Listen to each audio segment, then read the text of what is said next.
Good to see you all here today. I know we've had a week off for our gospel meeting, and now we're getting back to our text in 1 Corinthians. So I'll invite you to open in your Bibles to 1 Corinthians chapter 7. Now, 2 weeks ago, we sort of introduced the chapter, but we didn't really get into the text.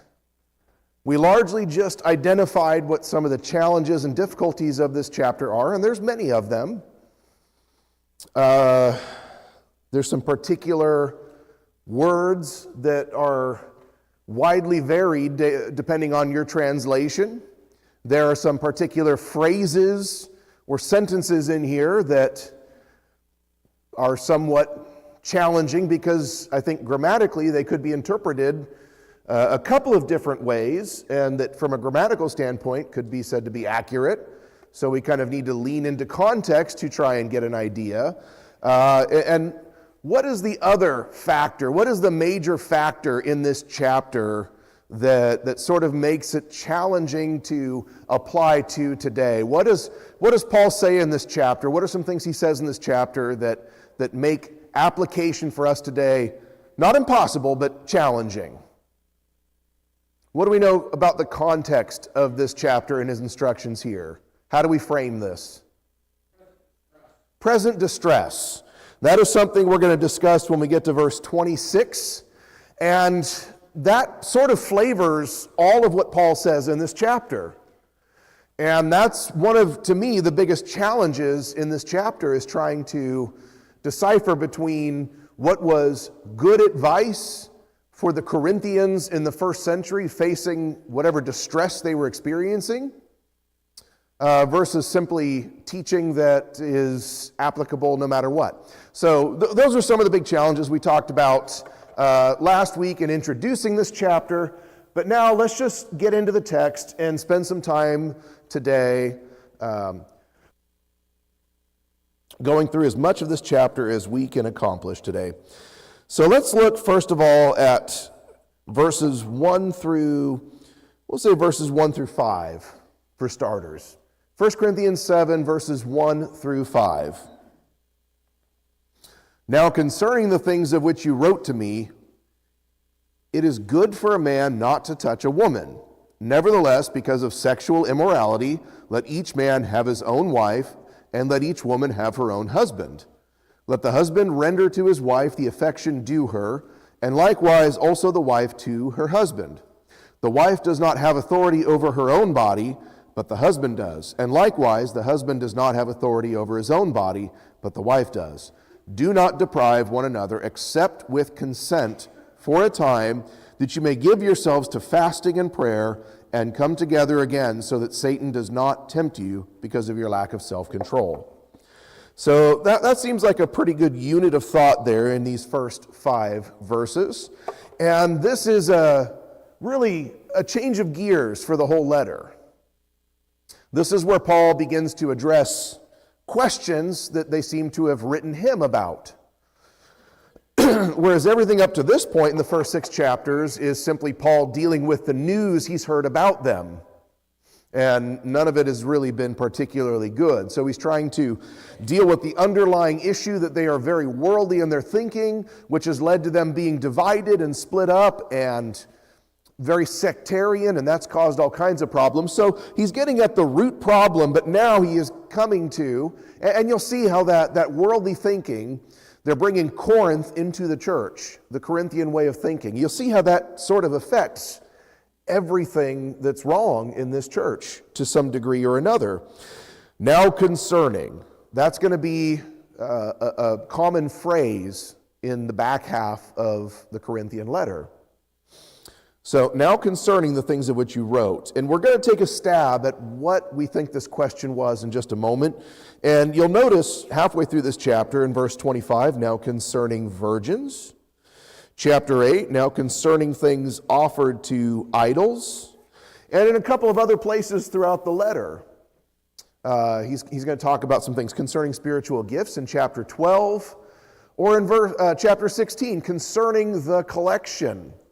So a lot of questions have been raised, and this is the part of the letter where Paul is going to address those questions. In verse 1, we have sort of a question related to what we looked at in chapter 6. And this is going to be a pretty major factor in chapter 8, where we talk about who is Paul quoting? Who is Paul quoting? Because some translations, namely the ESV, the English Standard Version, will include quotation marks.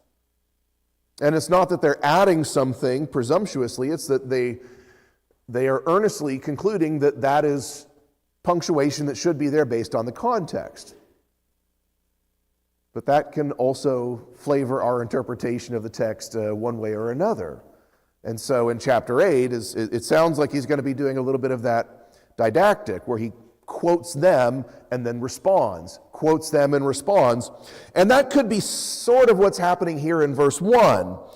It is good for a man not to touch a woman. Or it could be phrased as a question, repeating their question, is it good for a man? And that could be Paul's answer. So we're trying to guess, what do you think is at the center of the question here?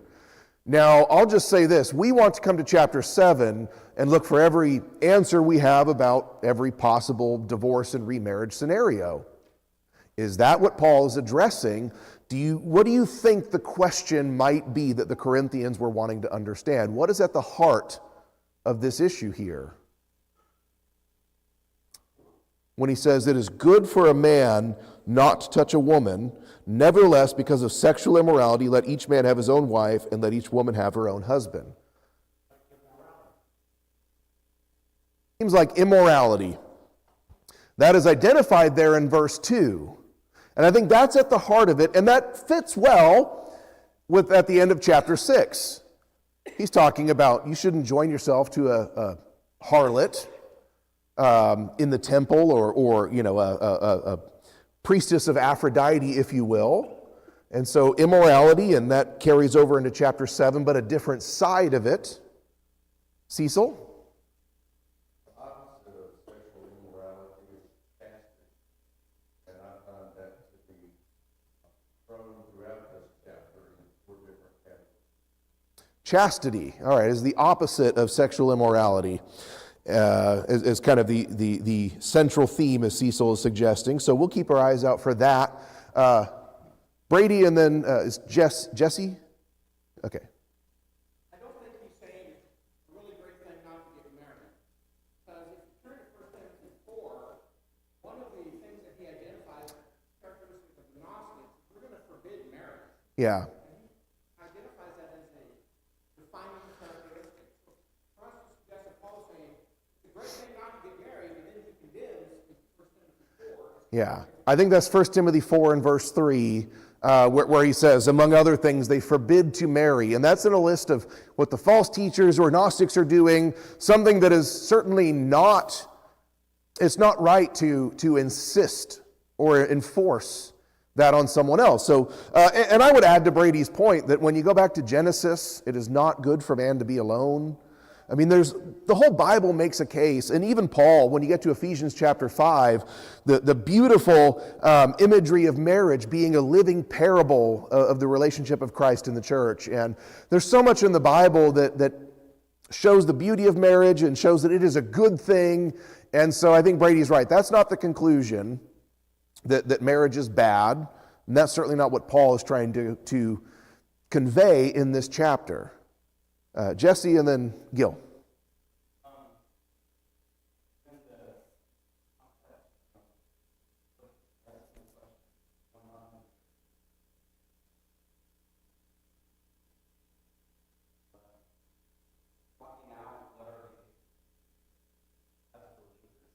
Yeah.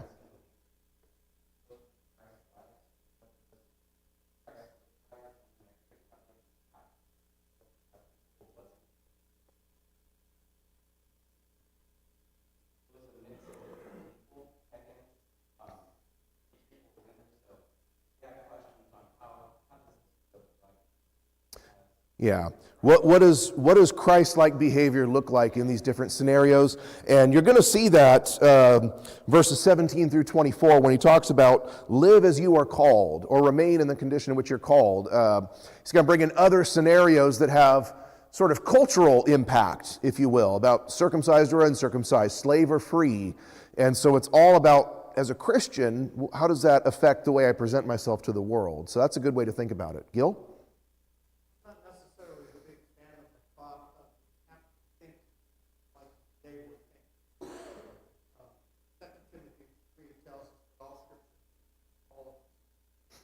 But I do think that understanding situational ethics of their time for the rest of their country.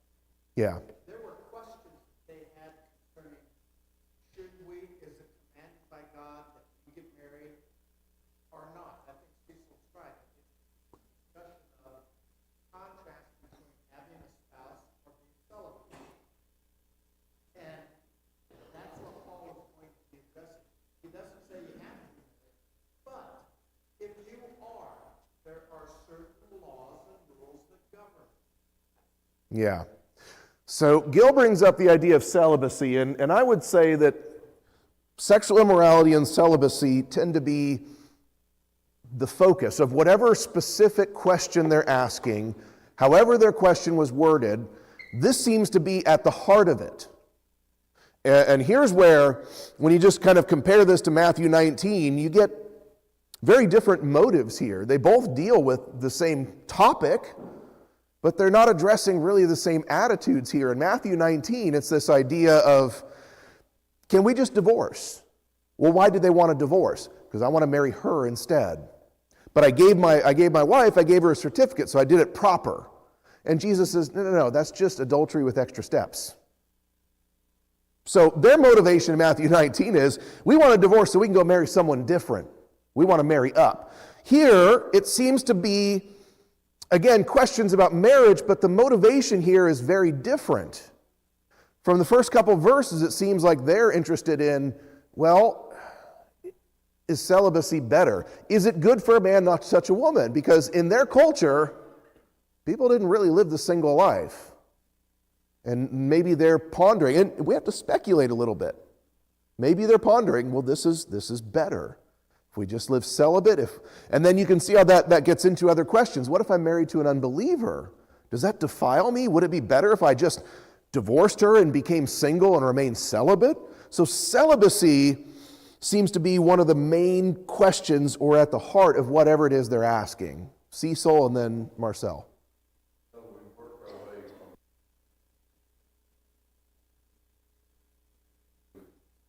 Prostitution, and so here we are now dealing with other things relating to sexuality, and there's eunuchs, there's circumcision, there's virginity, there's marriage, and really when we say chastity, aren't we just saying self-control, because it's even delving into the self-control that is to be exerted amongst those that are married one to another. There's still a sense of self-control. So when we start at the beginning of the chapter and end with it, when we get done, we have a mouthful of self-control. I think that's a good way to look at it. And that's pretty accurate, because the sexual relationship, even in the context of marriage, can be challenging. And so he even addresses in this first section here, say verses 6 through 9, about within the confines of believer, husband, wife. Celibacy is not ideal in that, but also he kind of gives some parameters and guidelines for that, because it can lead to real problems even within marriage if that relationship is not handled properly. So self-control is regarded, and something that came to my mind as Cecil kind of explained that, chapter 5, 6, leading into chapter 7, it almost seems like a pendulum swing here. Chapter 6 is, don't join yourself to a harlot. Because when you do that, the two become one flesh. It's not just food is for the stomach and the stomach is for food. Sexual immorality is not just scratching an itch or feeding an appetite. It's something serious. So don't go to a harlot. But it almost seems like a major overcorrection in the minds of some. Well, is it better if we just avoid it altogether and stay celibate? And even if we're married, should we unmarry ourselves because celibacy is better? That, again, I'm trying to fill in some of the blanks and take a stab at what their question is. So I'm not going to be too dogmatic about that, but that's what I'm seeing when I read this text. Marcel and then Isabel.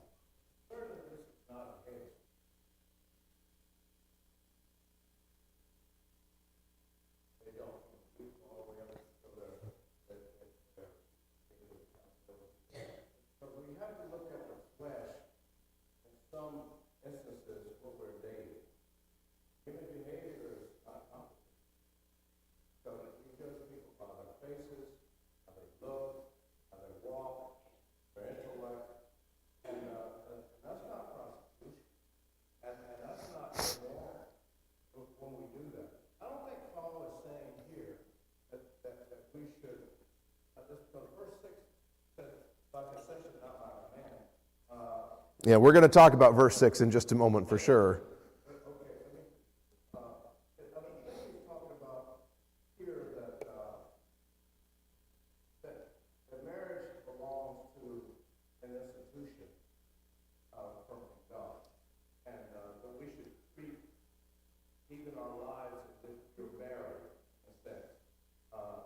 Live your life in a good way and not in a fleshly way. Yeah, marriage, and that is a strong takeaway from this and really any text that deals with marriage. Marriage and its parameters are defined by God, not man. That is a big takeaway. Isabel?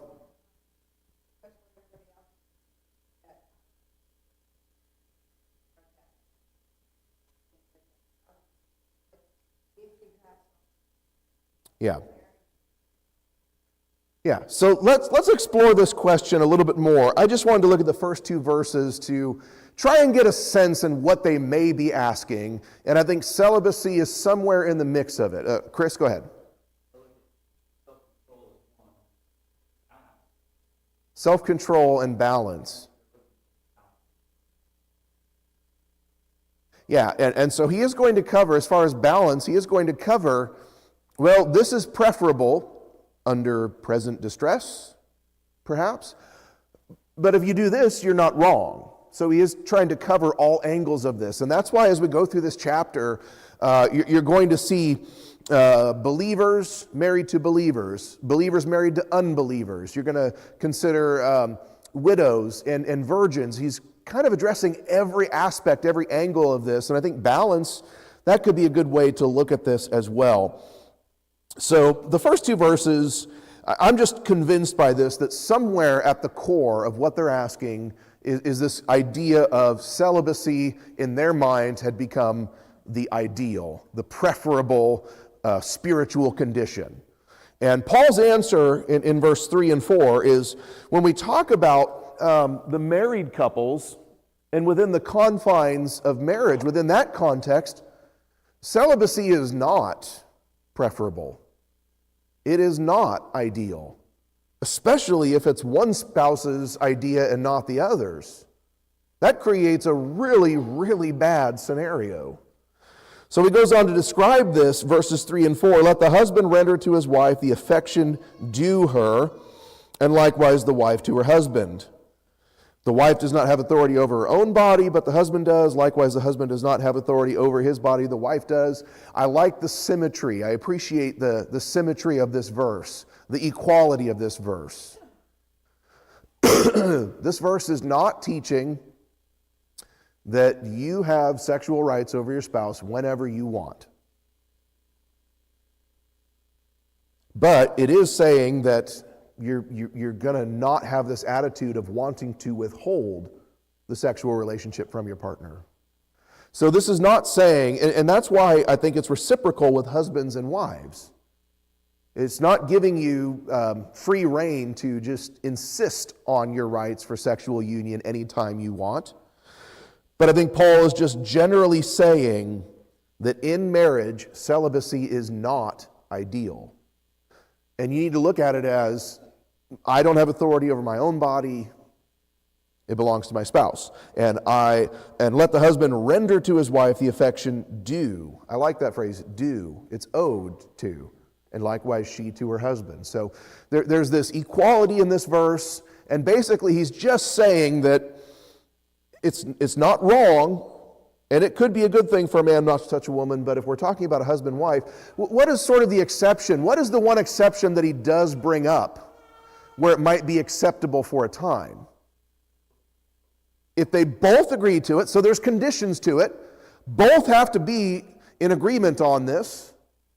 What's the purpose for it? What is the reason for abstaining? Prayer. And then what's another condition? What's that? Limited in time, for a short period of time. So this should not be the long-term norm. Now look, there's always going to be exceptions, but we're not going to make the exception the rule. One partner becomes severely ill for an extended period of time. Well, 1 Corinthians 7 says, your body is not under your authority but mine. You can't withhold from me. Well, I think you're missing the point of what he's saying here. You're taking too much out of this text. Yes, there will be exceptions to this, but the exceptions don't become the rule. And let's just look. Like I said 2 weeks ago, I finished class by talking about my kids and bedtime. Stay in bed. But what if I'm going to wet the bed? Well, then obviously go to the bathroom. What if there's a fire? Then obviously go out the window or whatever. But stop focusing on the exceptions and just understand the rule I'm telling you here. And I think that will help us a lot in 1 Corinthians 7. If we try to focus on primarily what is Paul teaching here? And he's teaching them, the simple point here in this first paragraph is, in marriage, don't deprive one another. If you're married, celibacy is not a long-term good thing. Maybe for a time, a period, a defined period of time, if both are on board and your purpose is to devote yourself to prayer, sure, but generally speaking, Paul says celibacy is not preferable in marriage. Let's see. Verse 6, though. Oh, go ahead, Matthew.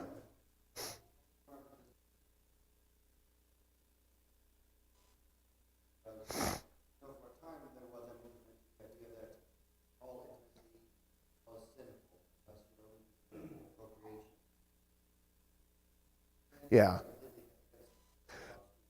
And that's a good point, Matthew.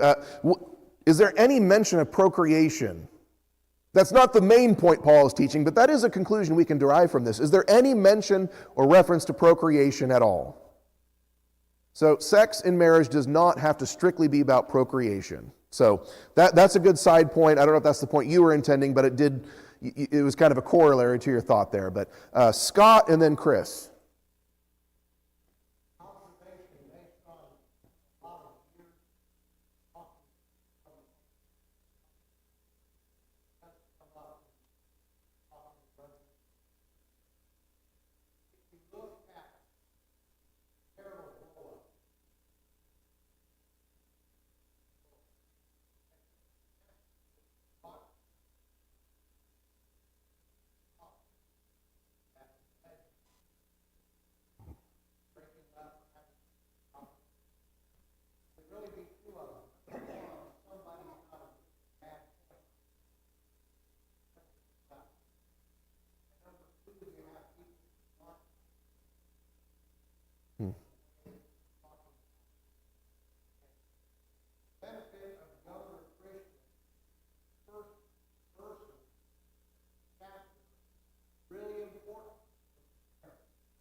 Yeah.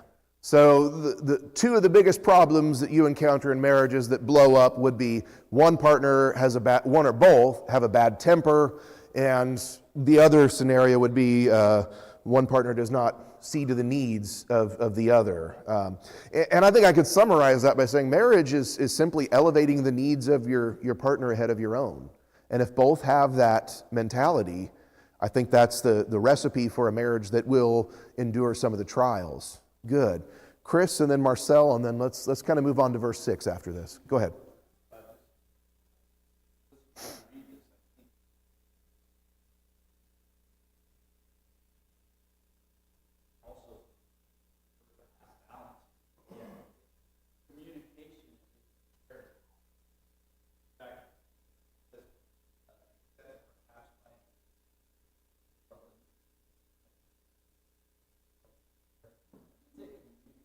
Yeah, that's two people on the same page for sure when they agree to a time for prayer.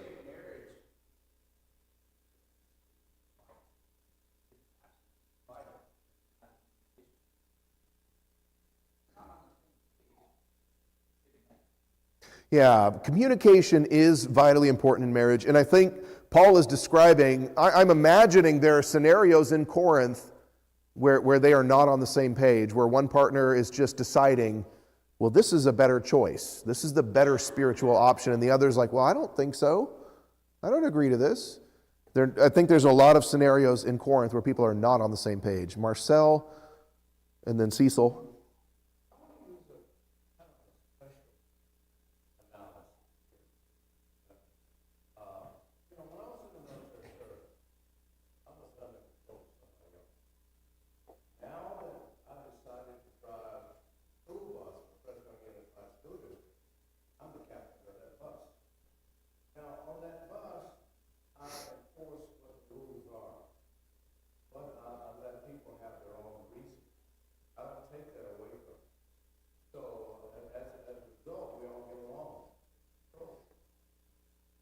Yeah, even when, like in the marriage, we identify the husband as the head, but that doesn't mean you become a tyrant. So I think that's a very good and apt analogy. All right, Cecil? I wanted to dovetail off of what Scott said about the familiarity of a new couple getting started in marriage.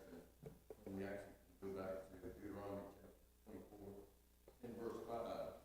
And at that time, it was very necessary that two people who have just joined together come to get to know each other well in that first year of marriage. And so the scripture says, when a man has taken a new wife, he shall not go out to war or be charged with any business.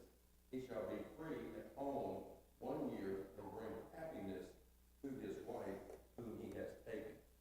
And so that's just good principle of how that people put all of the effort that they can into that new relationship so that it gets started off on the proper. Yeah, that was Deuteronomy, correct? Was that Deuteronomy 24?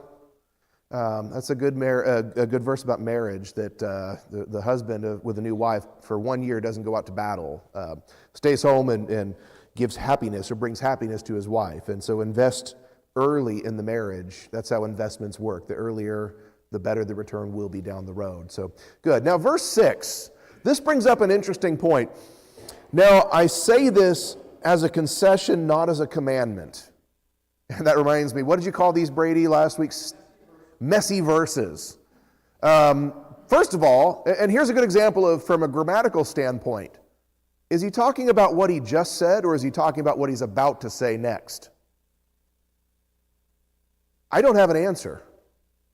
Could he be just talking about everything in this chapter? Perhaps.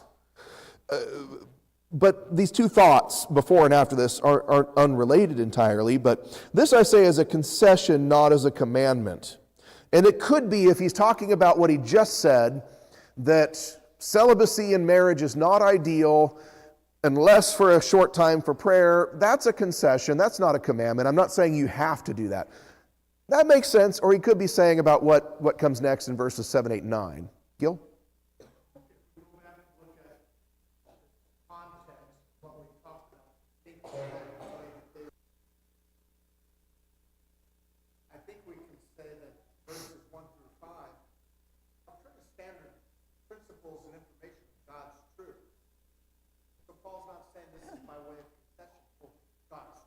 Yeah. God's truth is God's truth.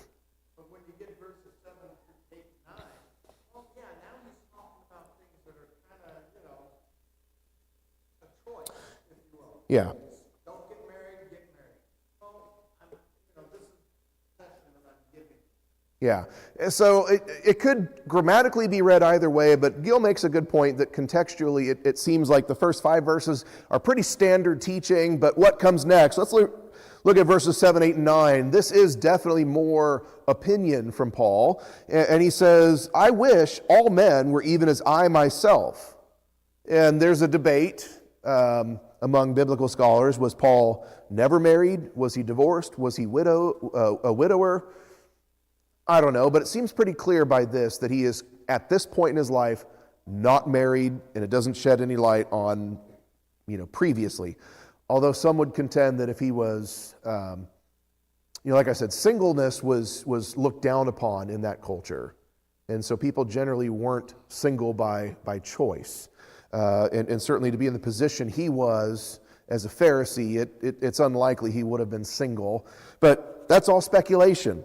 But he says, I wish that all men were even as I myself.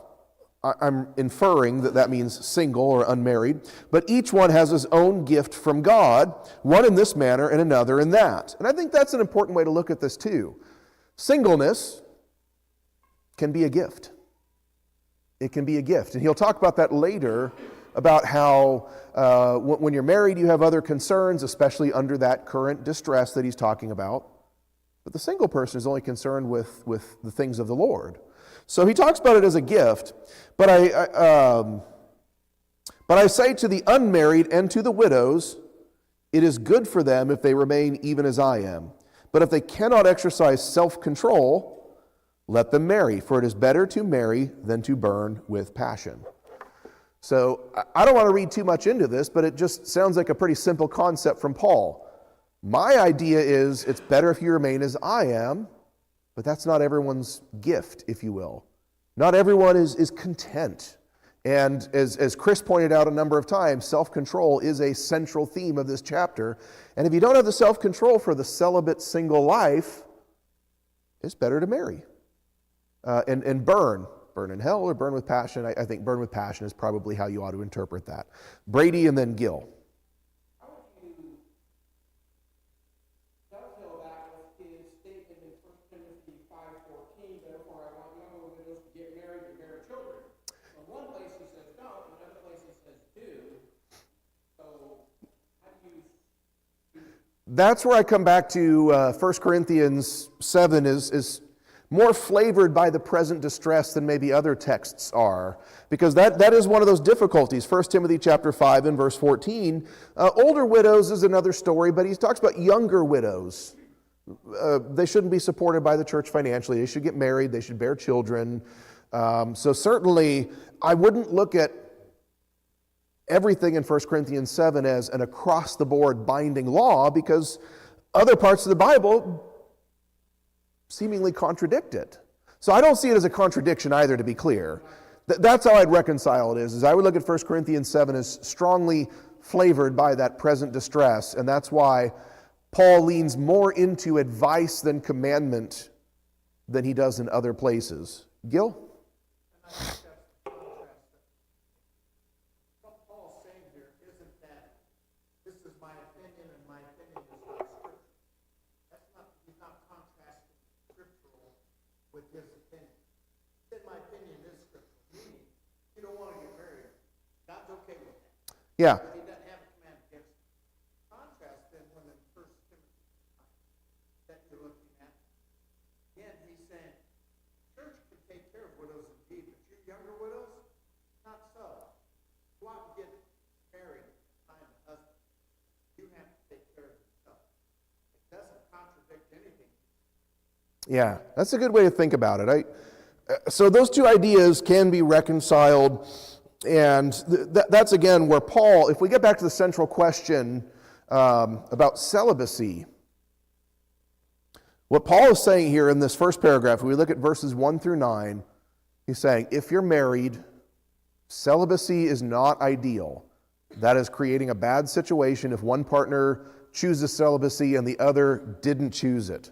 And even if both choose it, well, that should only be for a limited period of time. So in marriage, it's not ideal. And if you're unmarried, it might be better if you stay single, but if that's not for you, Paul isn't saying you need to stay single. He's just saying, if that's not for you, if that's not your gift, then better to marry than to burn. Jay. Those epistles, the main point of the epistle is first, right? Mm-hmm. The first thing that he addresses is, I think this is a pivotal point in which they judge each other. Mm. Married couples will be celibate so they can be better than other people. Or, like you said, the single was looked down upon.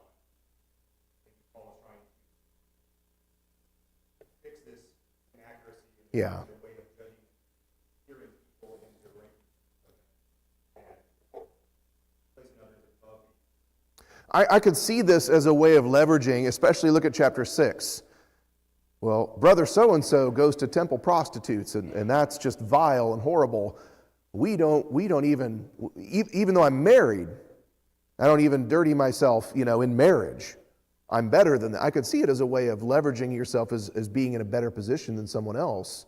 And Paul is so this is another example of how the divisiveness, I could see it being very prevalent in some of these issues where they look and judge these scenarios from that standpoint. So verses 1 through 9.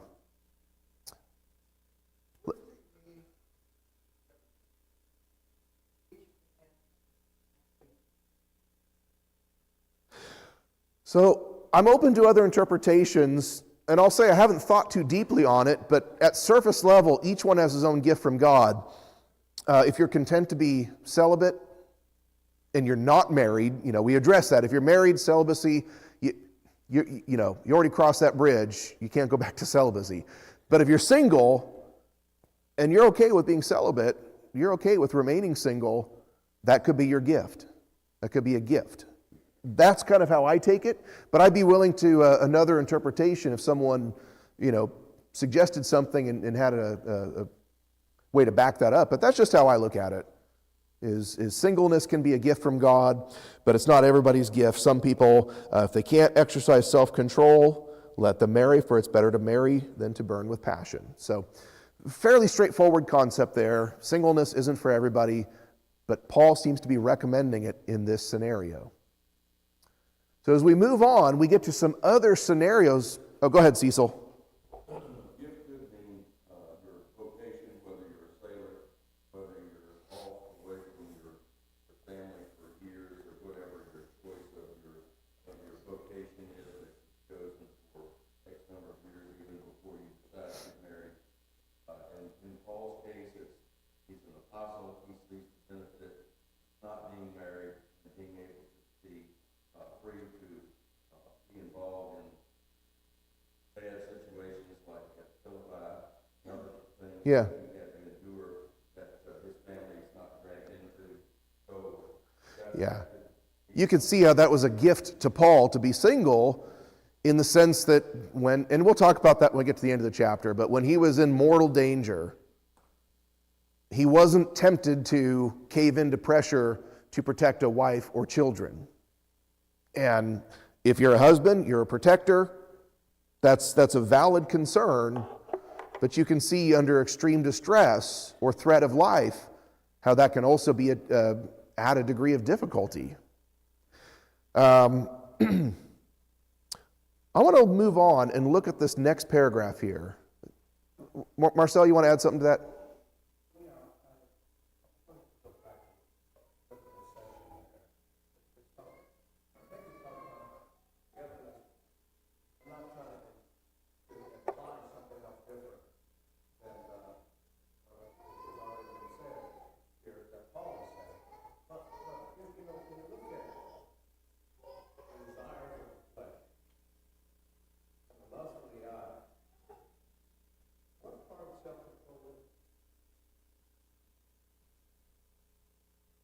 I'm not sure.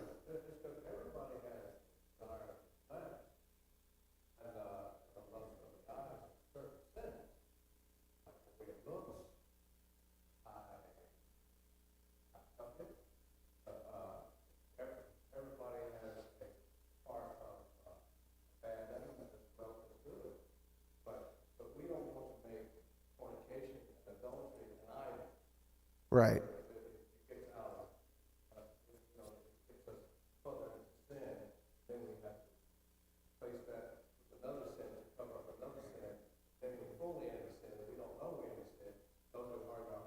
Yeah, sin begets sin. We don't want that kind of scenario. I see what you're getting at there.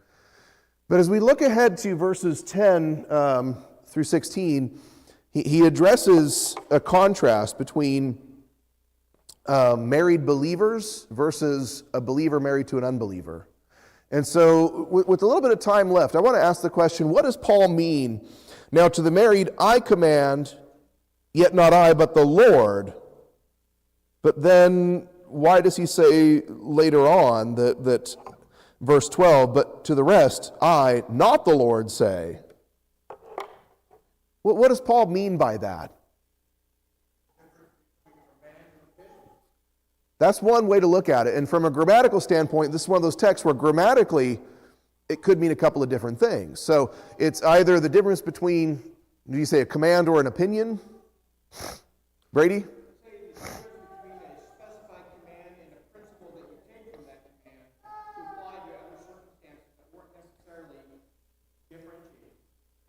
Okay.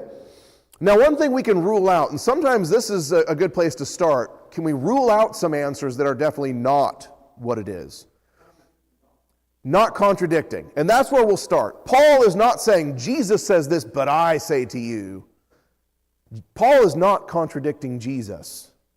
So I'll suggest one other alternative, and it could be just something as simple as, when he talks about verses 10 and 11, now to the married I command, not I but the Lord, a wife is not to depart from her husband, but even if she does depart, let her remain unmarried or be reconciled to her husband, and a husband is not to divorce his wife. The Lord, let's assume we're talking about Jesus. Where does he say this? Matthew 19, Matthew 5, Mark chapter 10. Now, to the rest, if a brother has a wife who does not believe, where does Jesus talk about a believer married to an unbeliever? It's not, that's something Jesus didn't address. And that's the whole point. Jesus was earthly ministry for just 3 years or so.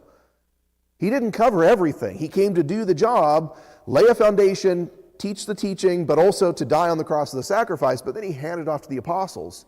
Go and make disciples. Go and teach them all things.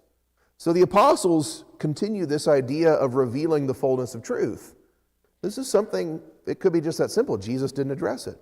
Jay, did you have something?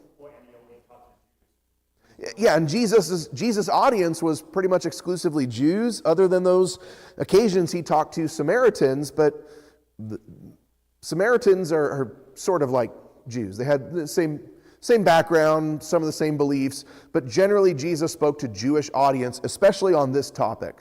So those are some of the reasons why I think that could be what Paul means here as well. Brady? It would be weird if Jesus had addressed it because circumstance didn't even exist. Yeah. The same way that Jesus didn't address what the qualifications for an elder are, or how to handle a disorderly brother. Right. You need to address that. He'll see the Holy Spirit, he'll guide you into all truth. You address it when the situation is rising.